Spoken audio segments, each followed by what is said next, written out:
For a long time, unmanned aerial vehicles or drones were used mostly by the military and scientific researchers. However, over the last few years, drone technology has become cheaper and drones have become more compact and affordable.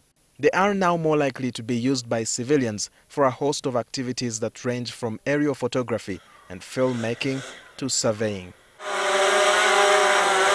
The proliferation of drones has also led to an increase in innovative ways and areas in which they can be used. For example, Rwanda has begun using drones to deliver medical supplies to hard-to-reach areas. Now, after taking inspiration from countries like Rwanda, a local tech company called Drone Nerds Africa wants to apply drones towards solving a whole host of developmental challenges. I started out initially around 2013, 2014 as a drone hobbyist, where we're just doing flying and just for the fun of it. So when I traveled to South Africa, I saw the drones being used in vineyards to monitor farms. It enticed me because I saw the value that could be there.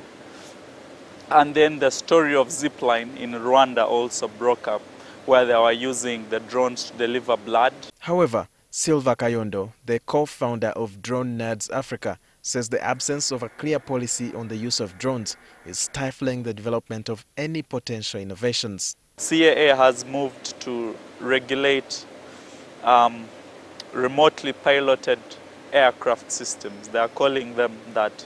But so the definition is really wide. We've not yet seen any circular paper, but I'm aware that now there are sort of loose guidelines on how you have to seek authorization to operate drones in the market. We are pushing for a general license because ours is a multi-sector operation. We have interests, say, in oil and gas. Each time I can't keep, so if I get 5 jobs in a week, do I have to go to all those ministries and regulatory bodies to always try to, I think, so that's where the uniformity in regulation, I think, needs to come in. Kayondo says drone technology is important because its ability to provide cutting-edge solutions to problems. Environmental and disaster management. I mean, we've worked with Red Cross in Bududa just to do a risk mapping of the area.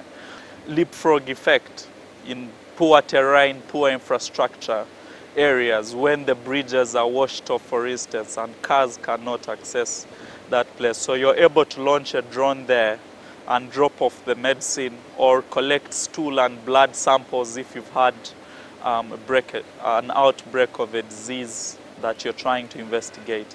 Even when the government has moved in to restrict the use of drones, Asaf Kasuja, a drone pilot with Drone Nerds Africa, says there is need to streamline the processes through which one can acquire permission to use them currently. They really didn't know what to do.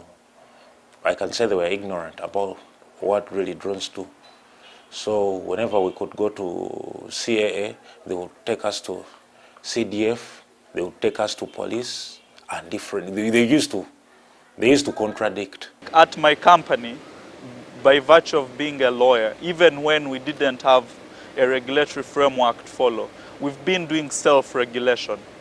We don't fly over people's private property without consent. Kasuja says this is the main reason why they cannot invest in delivery drones as yet. We are looking forward to acquiring one, but it doesn't make sense to get one when we cannot use it here in Uganda.